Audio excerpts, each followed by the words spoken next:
নিষিদ্ধ ঘোষিত সংগঠনের পক্ষ থেকে সেখানে ফুল দিতে আসছে, তাই তাকে আটক করা হয়েছে, হেফাজতে নেওয়া হয়েছে। আচ্ছা, কোনো সাধারণ মানুষ যদি, একদম সাধারণ মানুষ, যে কোনো নিষিদ্ধ সংগঠন না সেরকম একটা ব্যক্তি যদি এখানে ফুল দিতে আসে, সেই ক্ষেত্রে তাকে আপনারা আটক করবেন কিনা? আমরা বুঝবো কিভাবে সে সাধারণ মানুষ না নিষিদ্ধ ঘোষিত সংগঠনের সদস্য? আমাদের তো বোঝারও সময় লাগবে, তদন্ত করতে সময় লাগবে না? আমরা ফুল বুঝবো দেওয়াটা কিভাবে? আপনাদের কাছে সাসপেক্ট? আচ্ছা ভাই, আমরা একটা বাইট দেই। হ্যাঁ, আচ্ছা, বাইটটা হচ্ছে যে আপনি এখানে সার্বিক সকাল থেকে কি পরিস্থিতি দেখলেন? সকালে পরিস্থিতি আমি একটু স্বাভাবিক। শেষ করি ভাই, সার্বিক বাইটটা না হলে হবে না। যাকে আটক করা হয়েছে তার নাম হলো অর্ণব দাস।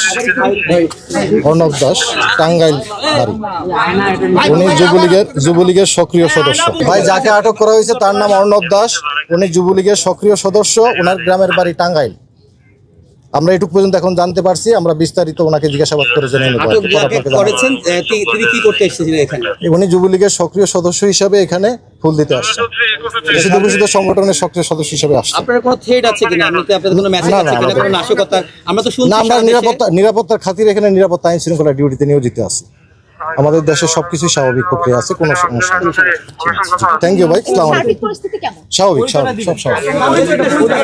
আমি ওসি ধানমন্ডি হিসাবে পদায়ন হয়েছি এবং কর্মরত আছি। ওসি ধানমন্ডি হিসাবে, ধানমন্ডি হিসাবে সব আমাদের এখানে স্বাভাবিক, আইন শৃঙ্খলা পরিস্থিতিও স্বাভাবিক। আপনাদেরকে অসংখ্য ধন্যবাদ। আপনারা নিশ্চয়ই আমাদেরকে আইন শৃঙ্খলা নিয়ন্ত্রণে সহায়তা করবেন।